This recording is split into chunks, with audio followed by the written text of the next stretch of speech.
गिरामी कद्र उलमाए ज़ीवकार हज़रात सामीईन, आज की ये तकरीब सईद उस्ताजुल कुर्रा वल हुफ़्फ़ाज़ हर दिल अजीज शख्सियत हज़रत अल्लामा मौलाना कारी कबीर अहमद साहब मेहरबी दामत बरकातुहुल आलिया, वो इस महफिल के मजलिस के बानी हैं और उनसे जिन तलामिज़ा ने कुरान पाक हिफ्ज़ करने की सादत हासिल की है, उनके एजाज़ में दस्तारबंदी की सूरत में ये तकरीब इनेकाद पज़ीर है। मुझे उस्तादुल उलमा जामिउल माक़ूल वल मनक़ूल हज़रत अल्लामा अबू ज़फ़र गुलाम मोहम्मद सियालवी रहमतुल्लाह ताला अलैह की ज़ात के हवाले से चंद लम्हे गुफ्तगू करने का कहा गया। अल्लामा गुलाम मोहम्मद सियालवी साहब वो शख्सियत है जिससे पाकिस्तान के अंदर अपने तो अपने हैं, बेगाने भी उनके नाम से, उनके काम से, उनकी शान, उनकी अज़मत और उनके मकाम से वाकिफ है। बहुत कम अरसे के अंदर उन्होंने ये शोहरत हासिल की है, जो इज्जतें और जो मोहब्बतें, जो अकीदतें उलमाए सुन्नत के अंदर अल्लामा गुलाम मोहम्मद सियालवी साहब के हिस्से में आई। बड़ी तवील उम्र पाने वाले हमारे बुजुर्गों में से बहुत कम हिस्से के अंदर किसी के हिस्से में ये बात आई, जो उन्होंने कम उम्री के अंदर, कम वक्त के अंदर ये मकाम हासिल किया। रब्बे जुल जलाल ने उनको हुस्न अखलाक की दौलत से भी माला माल फरमाया था। उनके पास, उनके दामन में शफ़क़त भी थी, प्यार भी था, मोहब्बत भी थी, बड़ों के लिए एहतराम भी था और छोटों के लिए शफ़क़त भी थी। आपने देखा होगा, मुझसे ज्यादा जानने वाले यहाँ लोग बैठे हैं, कि वो बड़ा हो या छोटा, जो भी शख्स उनके सामने आता तो अपने लबों पर बेसाख्ता मुस्कुराहट लाते। छोटा होता तो मुस्कुराहट के जरिए से उसके सर पर दस्ते शफ़क़त रखते, और बड़ा होता तो अल्लामा गुलाम मोहम्मद सियालवी साहब के लबों की मुस्कुराहट आगे बढ़कर उसका इस्तेक़बाल करते। मुझे शेर याद आता है, किसी ने कहा बिअदना इब्तिसाम मिनका तहय्यल कराइहु व तक़वा मिनल जिस्म ज़ईफ़िल जवारिहु, कि मेरे महबूब तेरी तो अदना सी मुस्कुराहट हमारी जिस्म के अंदर जान पैदा कर देती है, मुर्दा हड्डियों के अंदर जान डाल देती है। अल्लामा गुलाम मोहम्मद सियालवी साहब के लबों पर वो बिखरने वाली मुस्कुराहट टूटे हुए दिल की तस्कीन का सहारा बनती थी। यतीम, बेसहारा, दूर दराज से, अकनाफे आलम से आए हुए तलबा, अंदरूने मुल्क खा बैरूने मुल्क से ताल्लुक रखते हो, वो अल्लामा गुलाम मोहम्मद सियालवी साहब के ज़ेरे शफ़क़त रहकर उन्होंने अपने दामन के अंदर जहां इल्म की दौलत समेटी है, अल्लामा गुलाम मोहम्मद सियालवी साहब से मिलने वाली शख्सियतें भी समेटी है। जहां कराची की सरजमीन पर शम्सुलूम की चार दीवारी के अंदर जब उन्हें अपने बाप का प्यार याद आता था, शफकत याद आती थी और प्यार और मोहब्बत का वो साहिबान याद आता था, अल्लामा गुलाम मोहम्मद सियालवी साहब रहमतुल्लाह ताला अलैह ये तमाम तर जरूरियात तलबा की पूरी करते थे।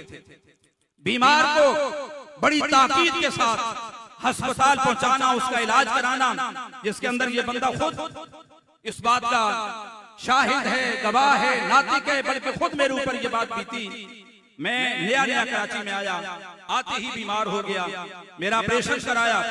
अरज सुबह अस्पताल के अंदर असातिज़ा में से, तलबा में से, अज़ीज़ व क़ारी में से सबसे पहले जो शख्स मेरे सरहाने खड़ा था, मुझे होश आई तो अल्लामा गुलाम मोहम्मद सियालवी साहब। किसी तालिब इल्म को हमदर्दी में, खैरखाई में, उसके मुस्तकबिल को पेश नजर रखते हुए अगर डांट दिया है, उसके अंदर कोई हफरत देखी, सुस्ती देखी, काहिली देखी और सबक तैयार के अंदर करने के अंदर कोई कोताही देखी, तो बहैसियत उस्ताद के, मुंतज़िम आला के उन्होंने डांटा जरूर, लेकिन दिल के अंदर कदूरत नहीं रखी, सख्ती नहीं रखी, इनाद नहीं रखा, बुग़्ज़ नहीं रखा। जिन तलबा ने कभी कोई बेअदबी का भी मुज़ाहरा किया, अल्लामा गुलाम मोहम्मद सियालवी साहब को हमने देखा, उनसे भी उसी मुस्कुराहट के साथ मिलते थे और उनके सर पर दस्ते शफ़क़त रखते थे। ये बड़ा मकाम था और शम्सुलूम को जिस मकाम पर उन्होंने पहुंचाया, कम अरसे के अंदर, आप जानते हैं जब वो आए तो चंद कमरे थे तामीर में, लेकिन चंद सालों के अंदर उन्होंने एक बहुत बड़ी, वसी और अरीज और तवील इमारत शम्सुलूम की खड़ी कर दी। पूरे पाकिस्तान से चुन चुन कर उन्होंने असातिज़ा यहाँ जमा किए। कोई उनको पंजाब से मिला तो उसको लाए, कोई सिंध की सरजमीन से मिला तो उसको लाए। खुद हजरत अल्लामा उस्ताद हुफ़ाज़ क़ारी कबीर अहमद साहब मेहरवी दामत बरकातुहुल आलिया 1984 के अंदर इनको यहाँ लाया गया और मसनदे तदरीस पर बिठाया गया। मैंने ये देखा किसी भी उस्ताद के साथ उनका कभी भी कोई काबिल एतराज रवैया नहीं रहा, बल्कि हर उस्ताद का एहतराम, इज्जत, आबरू को बरकरार रखते थे। यहाँ तक के हमारे दीनी मदारिस के अंदर मुहतमिम साहब की तरफ से किसी भी उस्ताद को उम्रे नहीं कराए जाते। अल्लामा गुलाम मोहम्मद सियालवी साहब थे कि उस्तादों की कारकर्दगी को देखकर इतने खुश होते थे कि फरमाते थे कि मैं इनको अपनी तरफ से साल उम्र पर भेजूंगा। कई असातिज़ा को उन्होंने उम्र पर। और अगर कोई तालिब इल्म गरीब है, मिस्कीन है, यतीम है, वो अखराजात नहीं बर्दाश्त कर सकता, उनकी किफायत करते थे, आने जाने के अखराजात पूरे करते थे, खुर्दोनोश का अच्छा इंतजाम करते थे, उसके पीछे से मिलने वाले आने वाले मेहमान आते, वो हफ्ता हफ्ता कर ठहरते तो शम्सुलूम के दरवाजे और दरो दीवार उनके लिए अपने दामन के अंदर वसअत रखते थे। कभी उनके चेहरे पर मलाल नहीं आया, कभी उनकी पेशानी पर शिकन नहीं पड़ा और किसी भी उस्ताद के साथ और तालिब इल्म के साथ हमने बिला वजह उनको कभी कोई डांटते हुए या तल्ख़ लहजे का इजहार करते हुए नहीं देखा।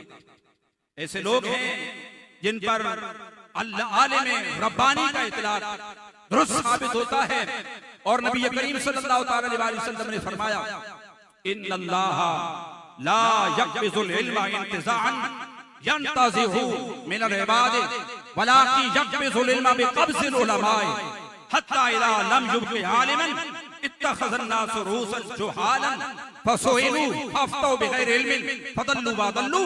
फरमाया एक वक्त आएगा कि रब्बुल जुल जलाल इल्म को उठा लेगा, बगैर दयानत के वो फतवे बताएंगे, खुद भी गुमराह होंगे, दूसरों को भी गुमराह करेंगे। अल्लामा गुलाम मोहम्मद सियालवी साहब उस मुदर्रिस को, उस उस्ताद को इफ्तार की जिम्मेदारी सौंपते थे जिसके अंदर देखते थे कि कमाल दर्जे का तकवा है, दयानतदारी है, ज़ुहद है और बर्रा है। शरई मसाइल के अंदर बड़ी एहतियात करते थे। और किसी एक आलिम के बताने पर इक्तिफा नहीं करते थे, बड़े बड़े जयशुद उलमा से राब्ता करके उसके मसले के बारे में राय करते और फिर अपने मुफ्ती को ये हुक्म जारी करते थे कि जनाब इस तहकीक की रोशनी के अंदर ये मसला आप लिखें और फतवा सादिर करें। मैं समझता हूं उनकी जो खिदमात हैं अगर उनको फरामोश किया जाए तो ये उनकी हक तलफी होगी, ना कदरी होगी, ना शुक्री होगी। मल्लम यशकुरिन्नास लम यशकुरिल्लाह, जो लोगों का शुक्रिया अदा नहीं करता वो खुदा का भी नाशुक्रा होता है। अहले सुन्नत पर वो एक रहमत और शफकत का साहिबान थे। उनके विसाल के बाद मैं समझता हूं बिलखुसूस अहले सुन्नत यतीम हो गए। खास तौर पर इदारा शम्सुल उलूम रब्बे जुल जलाल उसको सुबह क़यामत तक दवाम बख्शे और उसके फैजान को जारी और सारी रखे। सुबह क़यामत तक अल्लामा गुलाम मोहम्मद सियाली साहब रहमतुल्लाह तआला अलैह के मरकद अनवर पर नूर की और रहमत की बरसात फरमाए। अल्लाह ताला उनके दर्जात को बुलंद फरमाए और उनके से लगाए हुए पौधे को इसी सफर के साथ रब्बे जुल जलाल जारी और सारी रखे। और शम्सुल उलूम की कई शाखें हैं, पंजाब के अंदर भी इसकी शाखें खुली हैं, कराची के अंदर इसकी मुतअद्दिद शाखें हैं।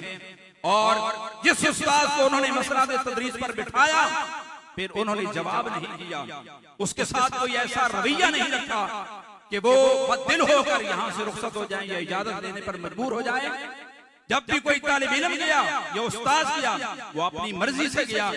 उन्होंने किसी भी तालिब इल्म को अज खुद न तो मदरसे से खारिज किया और न किसी उस्ताद को रुखसत किया। ये उनका बड़ापन था, वो आली ज़र्फ शख्सियत थी। रब्बे जुल जलाल उनको करोड़ों रहमत नसीब फरमाए और उनके दर्जात को बुलंद फरमाए। शम्सुल उलूम जामिया रज़विया की खिदमत को रब्बे जुल जलाल उनके लिए सदका जारिया बनाए। वाखिर दावाना अल्हम्दुलिल्लाहि रब्बिल आलमीन।